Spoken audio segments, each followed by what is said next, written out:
Semoga teman-teman sehat selalu. Oke teman-teman, di sini saya akan menjelaskan materi Pendidikan Pancasila dan Kewarganegaraan tentang demokrasi. Yang akan kita bahas pada kesempatan ini yaitu pengertian demokrasi secara umum, pengertian demokrasi menurut para ahli, bentuk-bentuk demokrasi, jenis-jenis demokrasi, prinsip-prinsip demokrasi, asas-asas demokrasi, dan pemilihan umum sebagai bentuk demokrasi.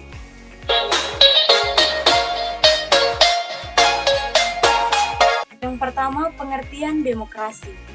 Demokrasi adalah bentuk pemerintahan di mana semua warga negaranya memiliki hak yang sama untuk pengambilan keputusan yang dapat mengubah hidup mereka. Demokrasi mengizinkan warga negara ikut serta baik secara langsung atau melalui perwakilan dalam perumusan, pengembangan, dan pembuatan hukum. Demokrasi mencakup kondisi sosial, ekonomi, adat, dan budaya yang memungkinkan adanya praktik secara bebas dan setara.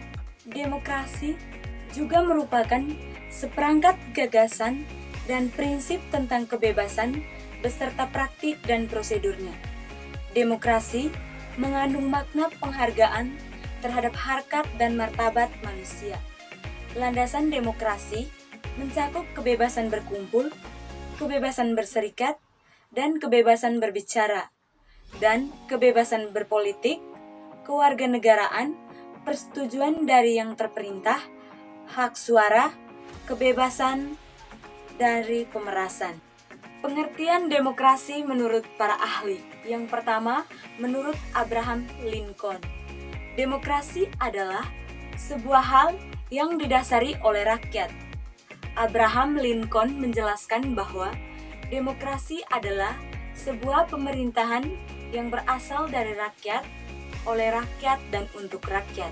Yang kedua, menurut C.F. Sterong, demokrasi adalah sistem pemerintahan di mana mayoritas rakyat berusia dewasa turut serta dalam politik atas dasar sistem perwakilan yang kemudian menjamin pemerintahan mempertanggungjawabkan setiap tindakan dan keputusannya.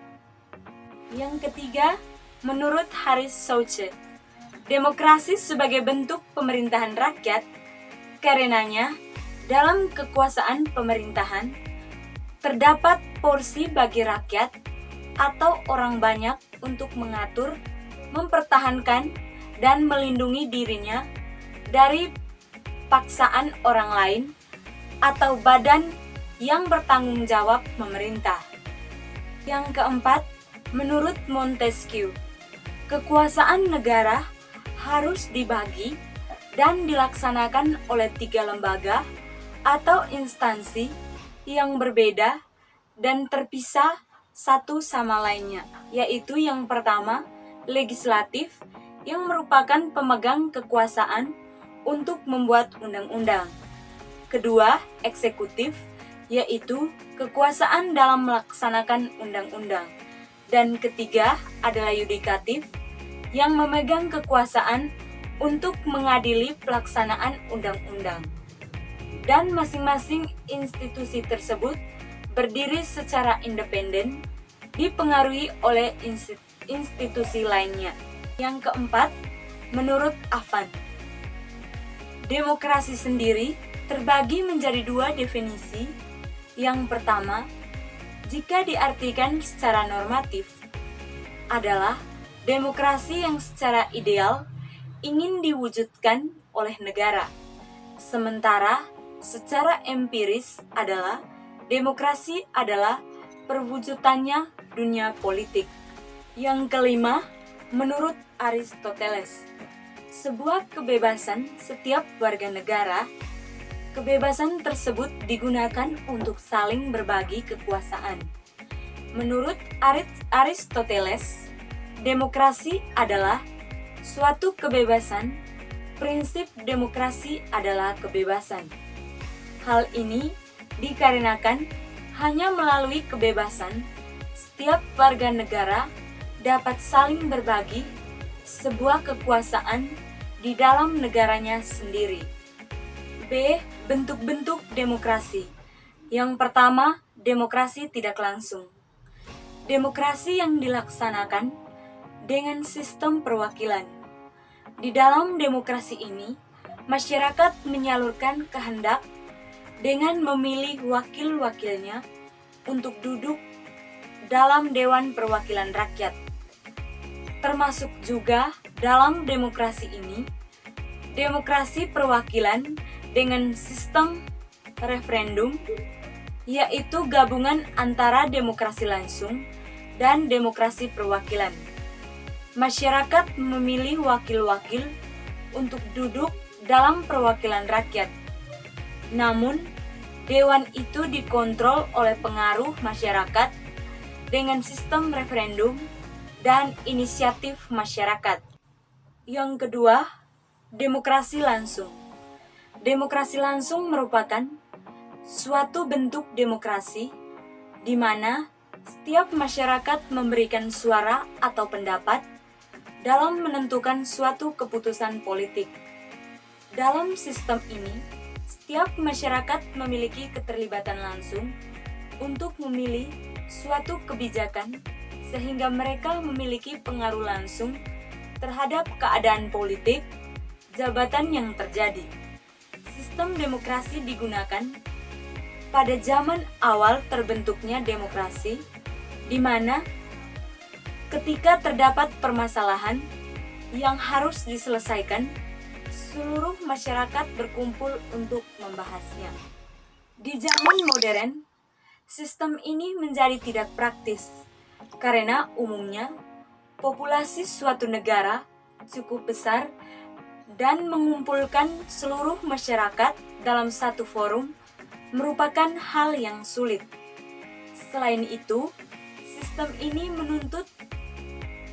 menuntut partisipasi yang tinggi dari masyarakat, sedangkan masyarakat modern cenderung tidak memiliki waktu untuk mempelajari semua permasalahan politik tingkat negara, wilayah, daerah, hingga jenjang yang terbawah. C. Jenis-jenis demokrasi. Yang pertama, berdasarkan penyaluran kehendak rakyat. Demokrasi yang mengikut sertakan setiap warga negaranya untuk bermusyawarah dalam menentukan kebijakan umum negara. Demokrasi yang dilaksanakan melalui sistem perwakilan. Demokrasi jenis ini diterapkan atas pertimbangan kenyataan suatu negara dengan jumlah penduduk yang besar, wilayah yang luas, dan permasalahan yang semakin kompleks. Yang kedua, berdasarkan prinsip ideologi. Demokrasi konstitusional. Demokrasi konstitusional adalah demokrasi yang berlandaskan pada kebebasan atau individualisme. Demokrasi ini dicirikan dengan kekuasaan pemerintah yang terbatas dan tidak diperkenankan banyak campur tangan dan bertindak sewenang-wenang terhadap warganya. Dalam hal ini, kekuasaan pemerintah dibatasi oleh konstitusi. Demokrasi rakyat. Demokrasi rakyat atau demokrasi proleter merupakan salah satu jenis demokrasi yang berhaluan Marxisme, komunisme. Demokrasi ini menginginkan kehidupan tanpa adanya kelas sosial. Demokrasi Pancasila. Demokrasi Pancasila merupakan demokrasi yang berlaku di Indonesia. Demokrasi ini bersumber dari tataan nilai sosial dan budaya dengan berdasarkan musyawarah untuk mufakat. 3. Berdasarkan tujuan. Demokrasi formal. Demokrasi formal adalah demokrasi yang menjunjung tinggi persamaan dalam bidang politik tanpa adanya pengurangan kesenjangan dalam bidang ekonomi. Demokrasi formal dianut oleh negara-negara liberal. Demokrasi material. Demokrasi material adalah demokrasi yang fokus pada upaya untuk menghilangkan perbedaan dalam bidang ekonomi, di mana persamaan dalam bidang politik kurang diperhatikan. Demokrasi jenis ini dianut oleh negara-negara komunis. Demokrasi gabungan. Macam-macam demokrasi selanjutnya adalah demokrasi gabungan yang dianut oleh negara-negara non-blok. Demokrasi gabungan berada pada jalur tengah, yakni mengambil kebaikan dan membuang keburukan dari pelaksanaan demokrasi formal dan material. D. Prinsip-prinsip demokrasi. 1.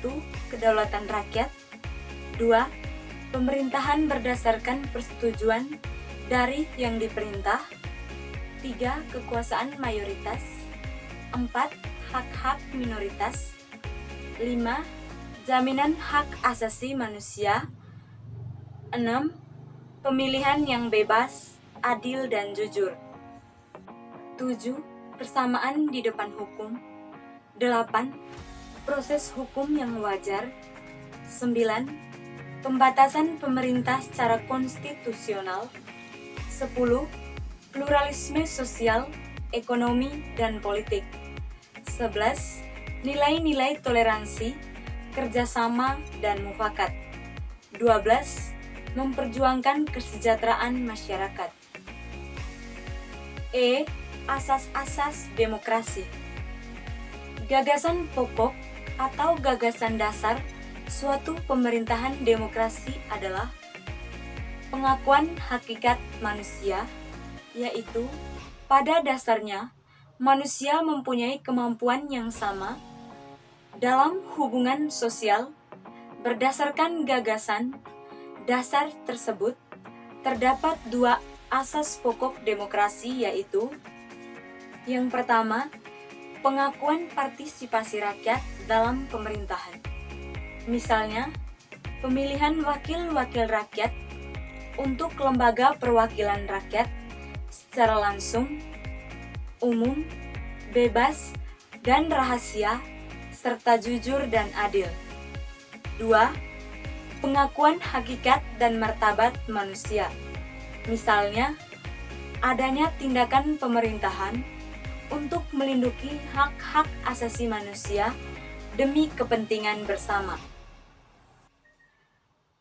Ciri-ciri pemerintahan demokrasi dalam pengembangannya. Demokrasi menjadi suatu tataan yang diterima dan dipakai oleh hampir seluruh negara. Ciri-ciri suatu pemerintahan demokrasi adalah sebagai berikut. Yang pertama, adanya keterlibatan warga negara atau rakyat dalam pengambilan keputusan politik, baik langsung maupun tidak langsung atau perwakilan. 2. Adanya pengakuan, penghargaan, dan perlindungan terhadap hak-hak asasi manusia atau warga negara. Yang ketiga, adanya persamaan hak bagi seluruh warga negara dalam segala bidang. Yang keempat, adanya lembaga peradilan dan kekuasaan kehakiman yang independen sebagai alat penegakan hukum.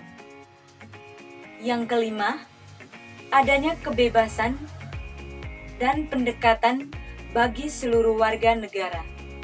Yang keenam, adanya pers atau media massa yang bebas untuk menyampaikan informasi dan mengontrol perilaku dan kebijakan pemerintah.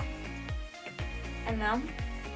Adanya pemilihan untuk memilih wakil rakyat yang duduk di lembaga perwakilan rakyat. 8. Adanya pemilihan umum yang bebas, jujur, adil untuk menentukan atau memilih pemimpin negara dan pemerintahan serta anggota lembaga perwakilan rakyat. Yang kesembilan, adanya pengakuan, terhadap perbedaan keagamaan, suku, agama, golongan, dan sebagainya. F. Pemilihan umum sebagai bentuk pelaksanaan demokrasi. Pemilihan umum dianggap sebagai lembaga sekaligus tolak ukur dari demokrasi. Dengan pemilu, demokrasi dianggap sistem yang menjamin kebebasan warga negara terwujud melalui penyerapan suara sebagai bentuk partisipasi publik secara luas dalam demokrasi Pancasila seperti di Indonesia. Pemilu sebagai sarana untuk membentuk kekuasaan berdasarkan kedaulatan rakyat sudah menjadi kewajiban pemerintah demokrasi melaksanakan pemilihan umum dalam waktu yang sudah ditentukan. Pemilu dilaksanakan secara langsung, umum, bebas, rahasia, dan jujur, serta adil. Langsung artinya, rakyat memilih wakilnya secara langsung sesuai dengan hati nuraninya. Umum yaitu semua warga negara yang sudah memenuhi persyaratan untuk memilih berhak mengikuti pemilu. Arti dari bebas adalah setiap warga negara bebas menentukan pilihannya tanpa ada tekanan atau paksaan dari siapapun. Sedangkan rahasia yaitu dalam memberikan hak suaranya, pemilih dijamin kerahasiaan data dan tidak diketahui oleh pihak manapun. Sementara itu, arti jujur menekankan bahwa setiap penyelenggaraan pemilu, aparat pemerintah, peserta pemilu, pengawas, pemantau, serta semua pihak harus bersikap jujur. Asas adil bahwa dalam penyelenggaraan pemilu, peserta dan pemilih mendapatkan perlakuan yang sama sesuai pengaturan yang berlaku. Kesimpulan dari materi demokrasi itu sendiri adalah demokrasi dapat diartikan sebagai pemerintahan rakyat, yaitu sistem pemerintahan yang berasal dari rakyat, oleh rakyat, dan untuk rakyat. Bagi rakyat, demokrasi ini sangat penting karena dapat memberikan hak-hak dalam menentukan sendiri jalannya organisasi suatu negara. Sampai saat ini, Indonesia merupakan demokrasi Pancasila karena dirasa dapat mewujudkan keadilan dan kesejahteraan bagi seluruh rakyat Indonesia. Dengan adanya demokrasi, rakyat dapat memberikan pendapat, aspirasi, serta menyalurkan hak-hak politik secara langsung. Demokrasi ini ditandai dengan adanya pelaksanaan pemilu dalam jangka waktu 5 tahun sekali untuk pemilihan legislatif maupun presiden dan wakil presiden. Oke teman-teman, sekian penjelasan saya mengenai materi demokrasi. Semoga dapat bermanfaat. Dan mohon maaf jika ada kesalahan dalam video ini. Terima kasih.